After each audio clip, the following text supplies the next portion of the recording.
Two teenage girls, both 13, faced ridicule from black belt students at their martial arts school until they demonstrated their skills on the training mat, silencing all doubters.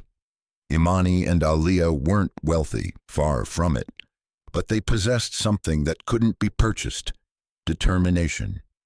For almost 12 months, every Saturday morning found them rising before dawn, packing their bags with water and leftover meals, then walking 5 city blocks to reach the local thrift shop. Their purpose wasn't shopping, but employment. They organized merchandise, cleaned up shattered glass, and restocked donated clothing. Miss Leona, the elderly store owner, compensated them with $5 cash each visit, and they never voiced complaints or requested additional payment. Their objective had a specific identity: Eastview Martial Arts Academy. This establishment featured gleaming wooden surfaces, awards displayed throughout, and teachers trained internationally. The type of facility you'd encounter in films, where pupils bow in unison and move with coordinated precision. The kind of institution two girls from their background weren't expected to manage financially, yet they succeeded. Following 10 months of preserving every cent, foregoing school snacks, and learning shoe repair through online videos, they appeared at Eastview accompanied by their father and an envelope containing wrinkled currency. 1 month's tuition completely paid, their father announced with pride, standing behind them with weary eyes and an uneven grin. The desk clerk lifted an eyebrow.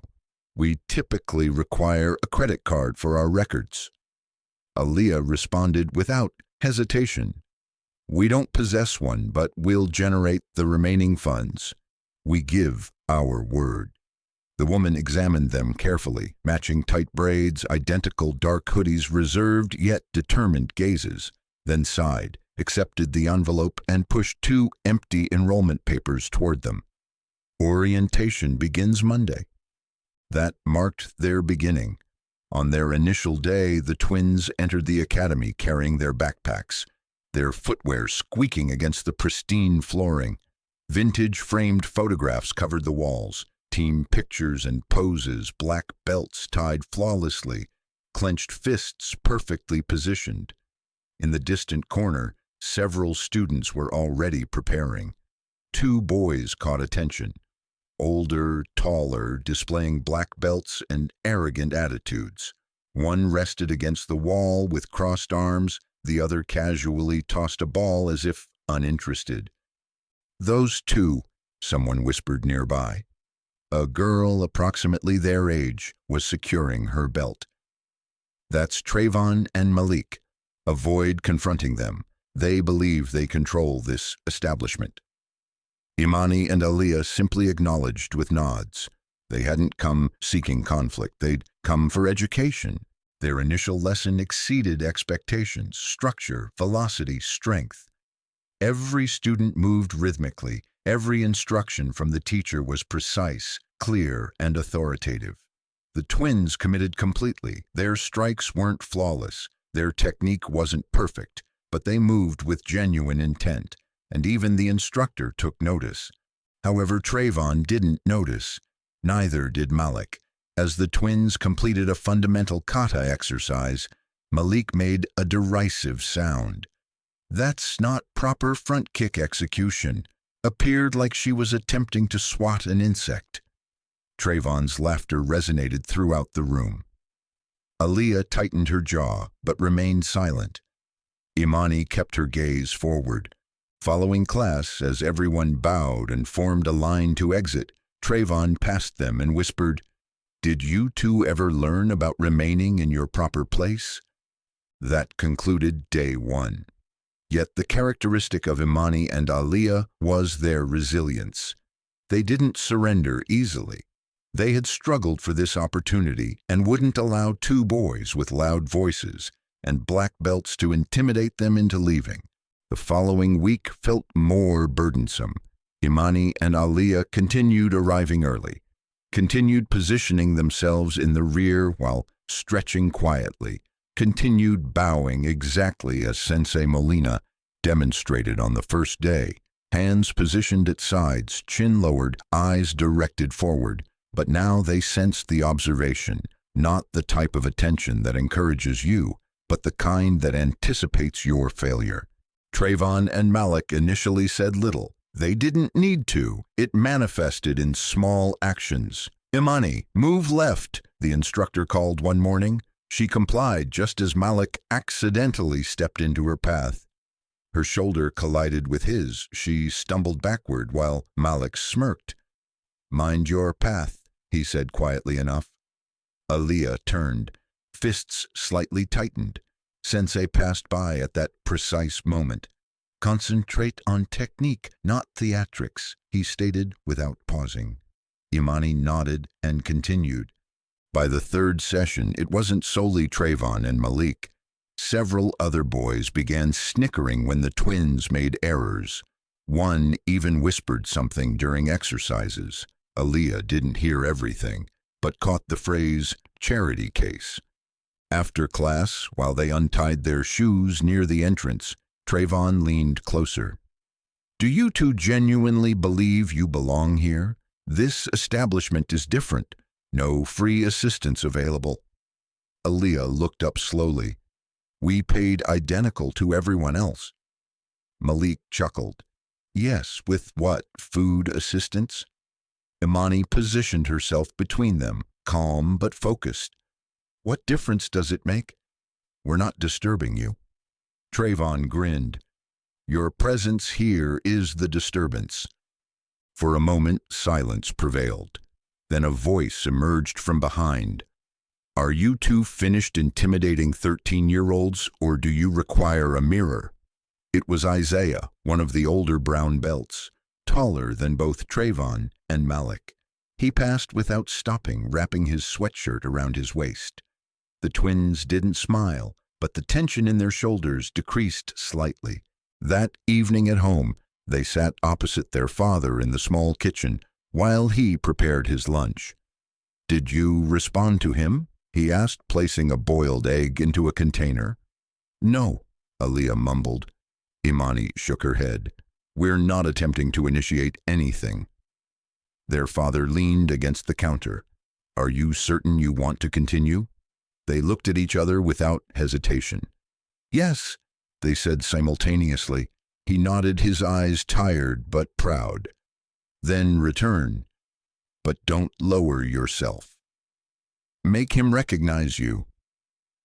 The following day, Trayvon attempted to trip Aaliyah during a running exercise.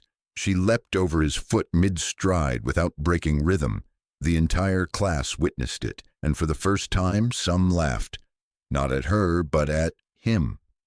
Trayvon scowled. Malik muttered something quietly. Imani and Aaliyah didn't even glance back.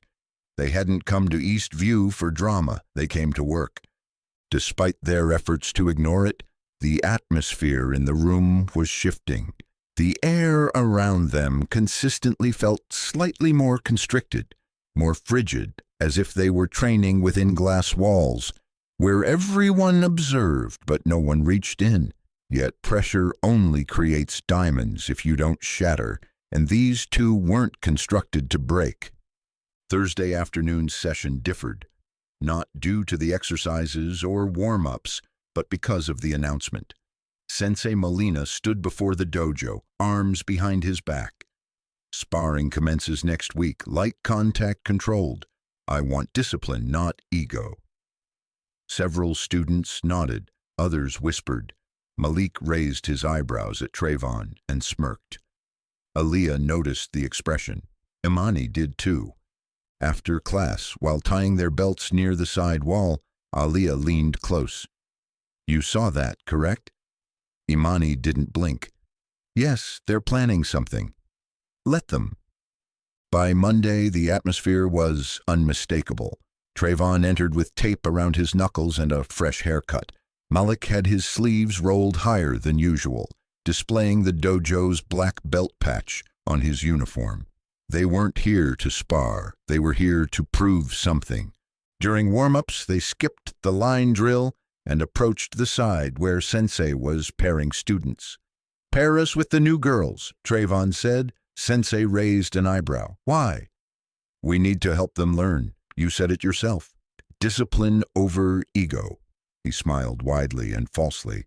Sensei paused, then nodded. "Fine. Keep it clean." When their turn arrived, Imani and Aaliyah stepped onto the mat, silent but prepared. Trayvon tightened his gloves slowly, extending the process. Malik cracked his neck like a film antagonist. "You girls don't mind, do you?" Trayvon said, tapping his gloves together. "We're just here to assist." Aaliyah looked him directly in the face. "We're fine." The dojo quieted as the two pairs squared off. "Light contact," Sensei called out. "Bow." They bowed. "Begin." Trayvon moved first, fast, but not reckless. A clean jab toward Imani, blocked perfectly. He smiled, then another jab, harder this time. She stepped back. Malik circled Aaliyah. No punch, just a taunt. "Come on, don't freeze." She didn't respond, just shifted her feet, kept her eyes on his chest. Another punch from Trayvon. This one struck Imani's shoulder harder than it should have. Aaliyah heard it. Her head snapped over. Malik used that second to throw a punch of his own. Gloved fist clipped her chin. Sensei stood but didn't speak yet. "Keep your eyes forward," Malik shouted. "You'll get injured." Imani ducked Trayvon's next punch and spun to the side. Her breathing was steady, her eyes locked in. "You angry?" Trayvon grinned. "You look angry." She said nothing. Aaliyah caught his next words over the shuffle of feet. "Going to cry after class?" The words were sharp, but that wasn't what triggered it. It was the laughter. Malik laughed out loud right in Aaliyah's face, and that was it. No signal passed between the girls, no look, no whisper. They just moved. Aaliyah stepped in fast, quicker than anyone expected. One clean side kick to Malik's gut, controlled firm, just enough to make him stumble. The room gasped. Imani pivoted and landed a perfect palm strike to Trayvon's shoulder. Not wild, not angry, just precise. He stumbled back 2 steps, surprised. "Hold up!" Malik shouted. "This isn't light contact." Aaliyah said deadpan, "You okay?" She didn't smirk, didn't gloat, but her balance remained rock solid. Sensei stepped forward now. "Stop!" The room froze. Everyone off the mat. No one said a word. Even Trayvon looked confused. But Sensei didn't raise his voice. He just looked at Trayvon, then Malik. "I said control. What I saw was something else." "But they hit first," Trayvon started. "No," Sensei cut him off. They responded. He turned to the girls. "Go get water." They bowed, walked off, not fast, not slow, and the silence behind them said more than any words could. Yet respect doesn't come in silence. It comes in what happens next. And the boys weren't finished. Not yet. The locker room after class wasn't quiet. Trayvon slammed his gloves down on the bench. "Nah, that wasn't even real. They got lucky." Malik was still rubbing his stomach. "She kicked harder than she was supposed to." "Exactly," Trayvon snapped. "They came here trying to prove something." Across the room, Imani and Aaliyah were untying their belts without a word. They weren't hiding, but they weren't feeding into it either. Isaiah, the brown belt, shook his head as he passed by. "Maybe you all got too used to picking on people who don't push back." Malik rolled his eyes. "Man, don't start." Isaiah didn't even stop walking. Should have stayed humble.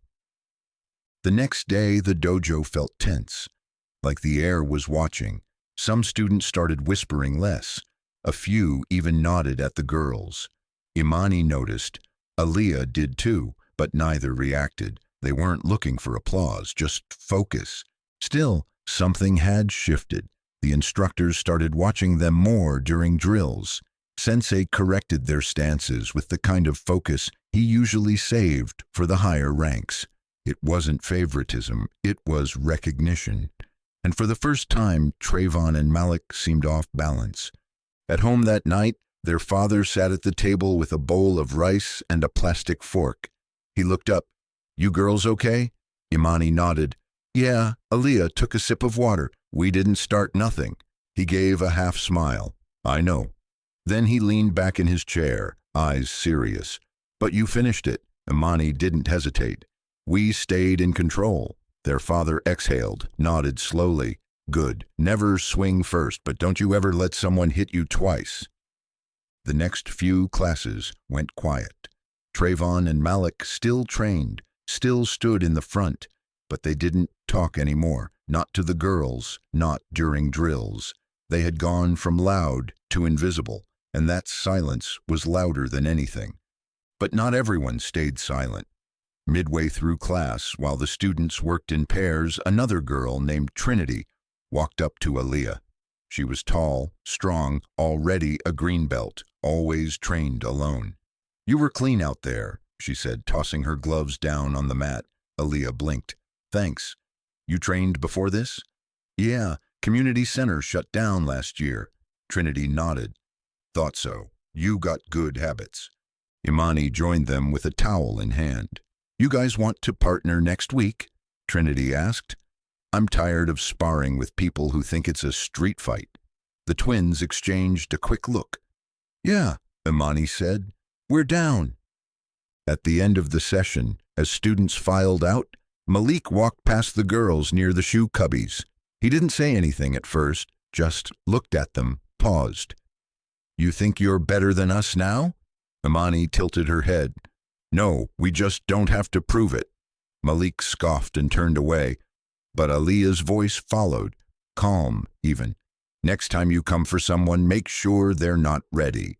He stopped, didn't turn around, didn't say anything. Then he walked out. In that moment, the dojo didn't feel like enemy territory anymore. It felt like a test they'd passed.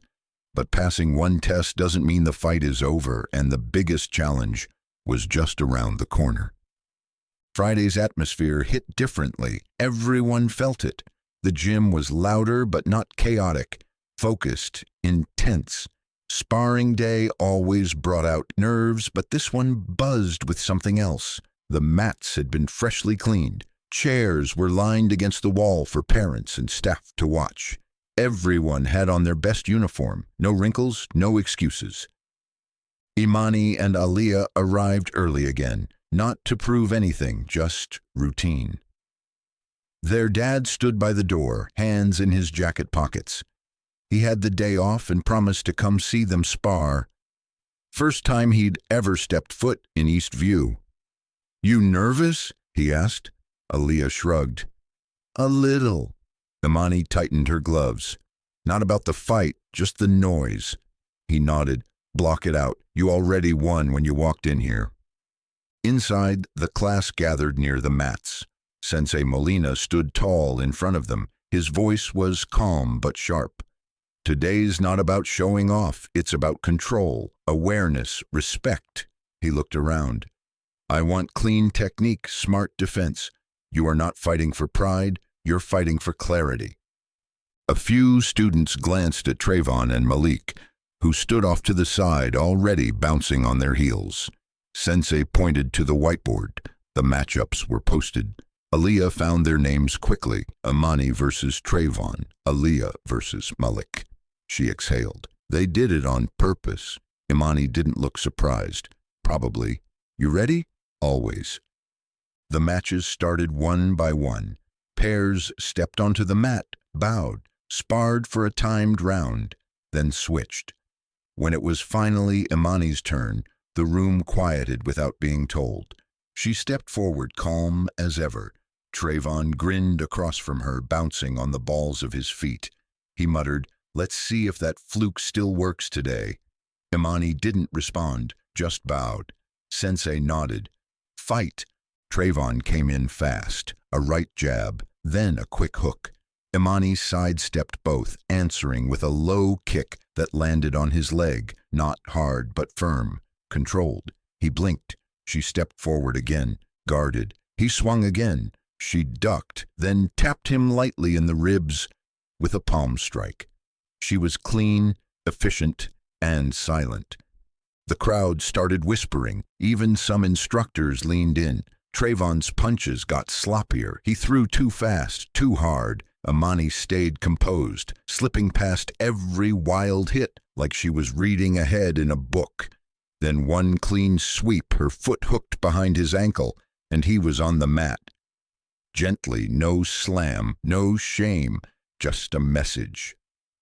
The buzzer rang, match over. Trayvon got up slowly, chest heaving. He didn't speak. Sensei nodded once at Imani. Well done, controlled. She bowed and stepped back. Aaliyah was already waiting in the wings. Gloves tight, face blank. Malik smirked as they faced off. Imani ain't you, he said. Oh, she's soft. You're sloppy. Aaliyah looked him in the eye. You talk too much. Fight, Sensei said. Malik started strong, fast footwork, flashy kicks.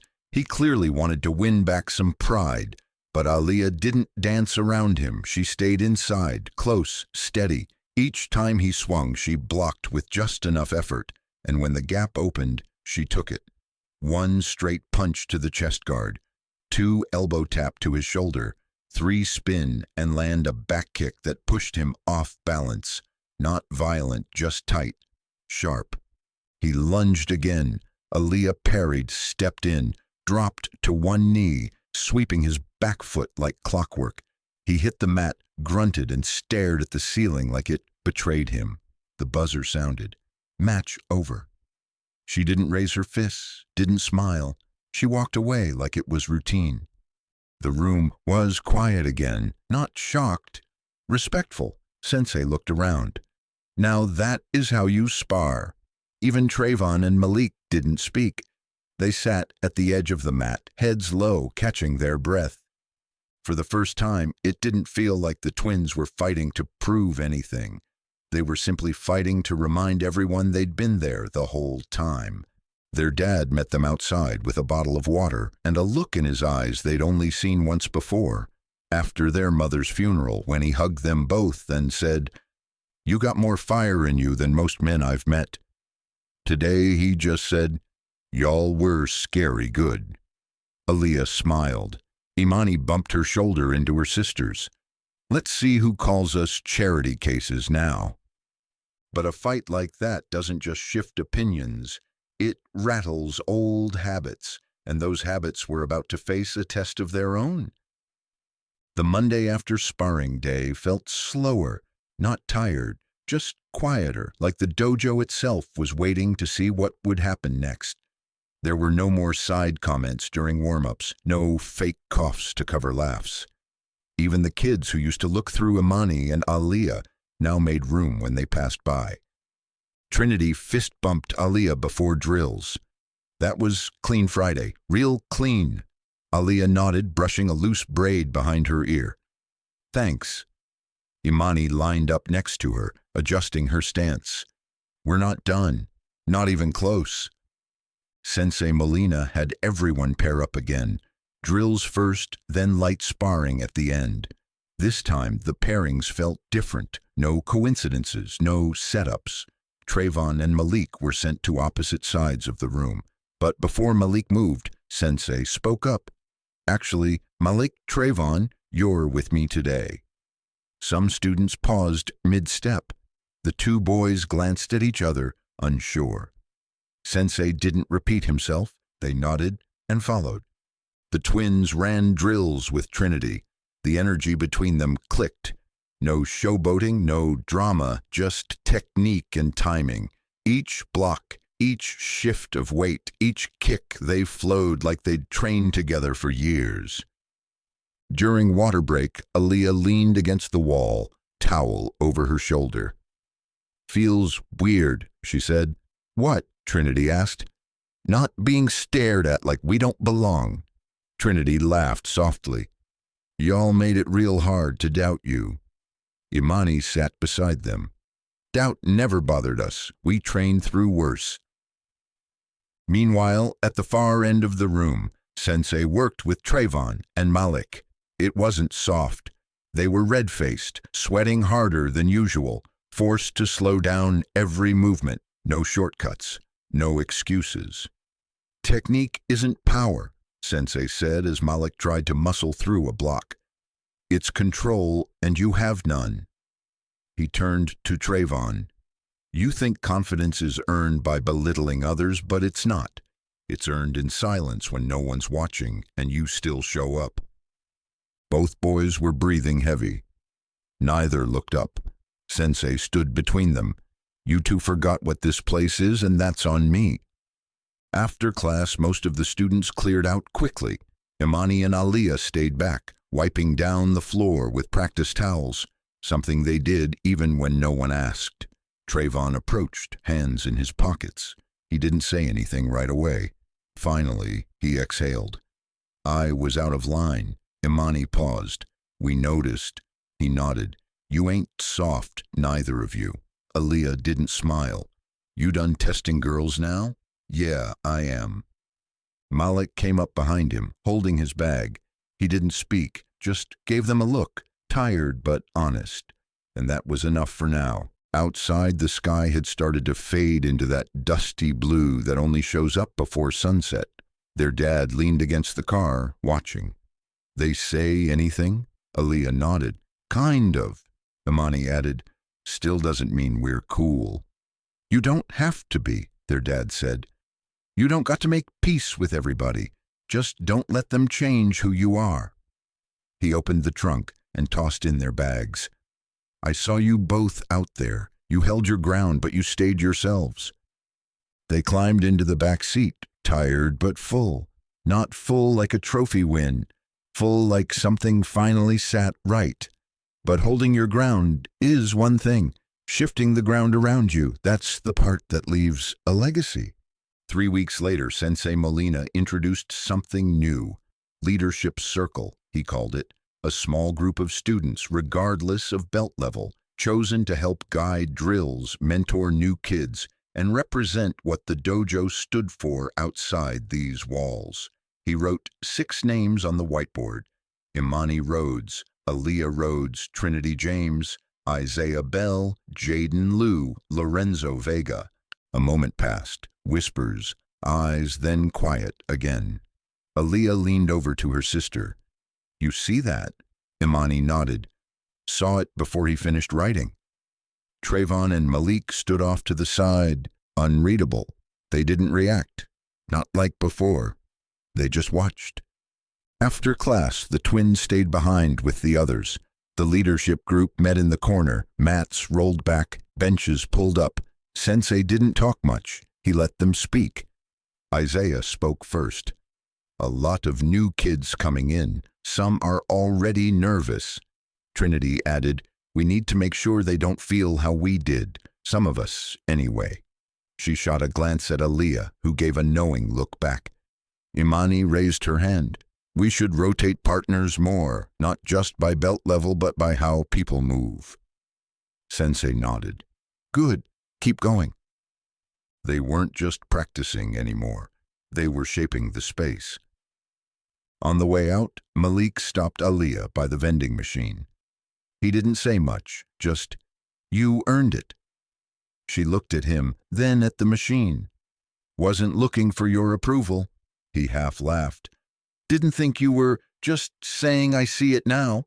Cool, she said and walked away. Not rude, just real. That weekend, Imani and Aaliyah returned to the old community center. It was locked, dusty, the sign faded.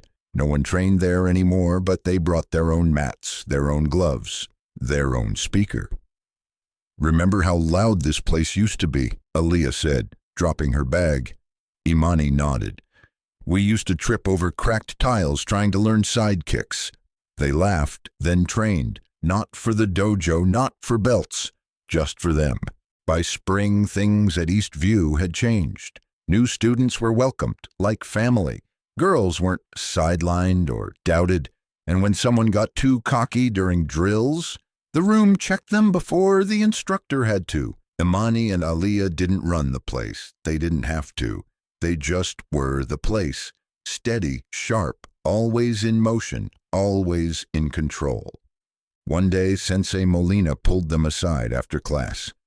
You two know why I picked you for leadership? They shrugged. Because respect isn't about your rank. It's about how you carry people, especially when no one's looking.